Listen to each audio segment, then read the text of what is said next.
अच्छा स्वामी जी, देखिए कफ अगर सीने में जम जाए, बहुत सारे लोगों को हमने देखा कि वो सीना हर वक्त खड़ खड़ खड़ खड़ की आवाज़ों से गूंज रहा है, तो इसके बाद निमोनिया का खतरा स्वामी जी बढ़ जाता है। अब इसकी वजह से लंग्स में सूजन आ जाती है और निमोनिया का जो अटैक है वो ख़ासतौर से बच्चों में और बड़ों में, बुज़ुर्गों में ज़्यादा देखा जाता है। तो बच्चे और बुज़ुर्ग इस सर्द मौसम में निमोनिया से बचने के लिए क्या कुछ खास अलग कर सकते हैं, या फिर जिनको निमोनिया हो गया है वो क्या करें? एक तो पतंजलि बाम लगा ले या दिव्य धारा लगा ले। हम एक उपाय बताते, पुराना घी या सरसों का तेल गरम करके, पुराना घी रखा करते थे लोग, वो छाती पर लगा दिया करते थे।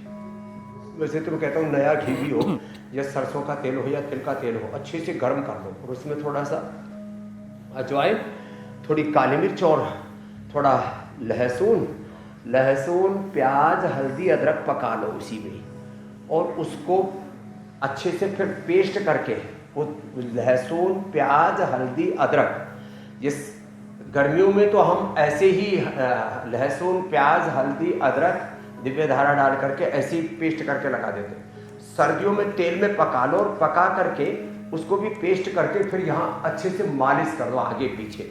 निमोनिया और लंग की कैसी भी प्रॉब्लम है उसमें इंस्टेंट राहत मिलती है। नहीं तो पतंजलि बाम या दिव्य धारा मिला करके लगा दो, और गरम गरम जो तेल है उससे लंग बस्ती हम करवाते हैं, तो गरम गरम तेल को जो है वो किसी भी फोए में लगा करके और उससे भी सिकाई करते हैं फेफड़ों की।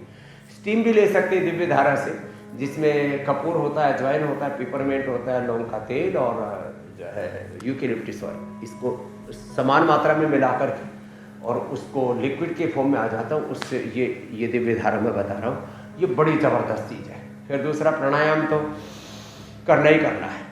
हमारे यहाँ स्वांसारी त्रिकुटा सितुपलादि ये युगों से प्रयोग करते आए हम।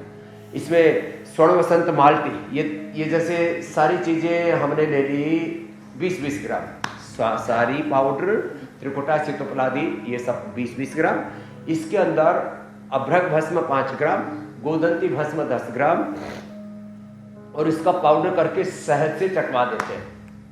स्वर्ण वसंत माल्टी, हम जब निमोनिया डबल निमोनिया भी हो जाता है उससे भी लोगों को हमने बाहर निकाल दिया। 3 से 5 ग्राम, छोटे बच्चों को 3, बड़ों को 5 ग्राम तक स्वर्ण वसंत माल्टी 1 महीने में। और ये जो मेरे स्वासारी त्रिकोटा सितपलादि 20-20 ग्राम, अभ्रक भस्म 5 ग्राम, गोदंती 10 ग्राम, 5 ग्राम फिर स्वर्ण वसंत माल्टी बताया, इसको 1-1 ग्राम खिलाने से तो ये तो किसी भी जिसको कहते हैं ना इमरजेंसी दवाई, सिंथेटिक दवाइयाँ और जो स्टीरॉयड और जो अलग अलग प्रकार की चीज़ें देते हैं लाइफ सेविंग ड्रग्स के नाम पर, और अस्थमा के लिए पंप आप लेते, उससे भी ज़्यादा पावरफुल है, ये मेरा अनुभव।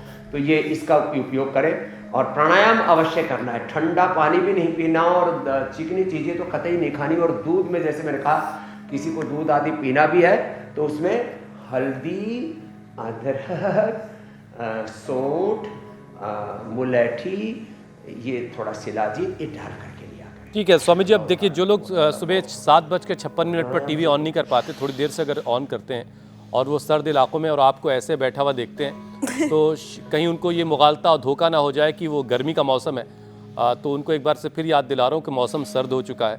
आप घर में कपड़े भी पहने और बाहर भी निकलें तो कपड़े पहने रहें। स्वामी जी का मामला बिल्कुल अलग है, आप उनके साथ योग ज़रूर कीजिए और पहले अपने आप को उस लेवल पर लेके जाइए, फिर सोचिएगा कि आप स्वामी जी की तरह से इस तरह से बगैर कपड़ों के योग कर सकते हैं।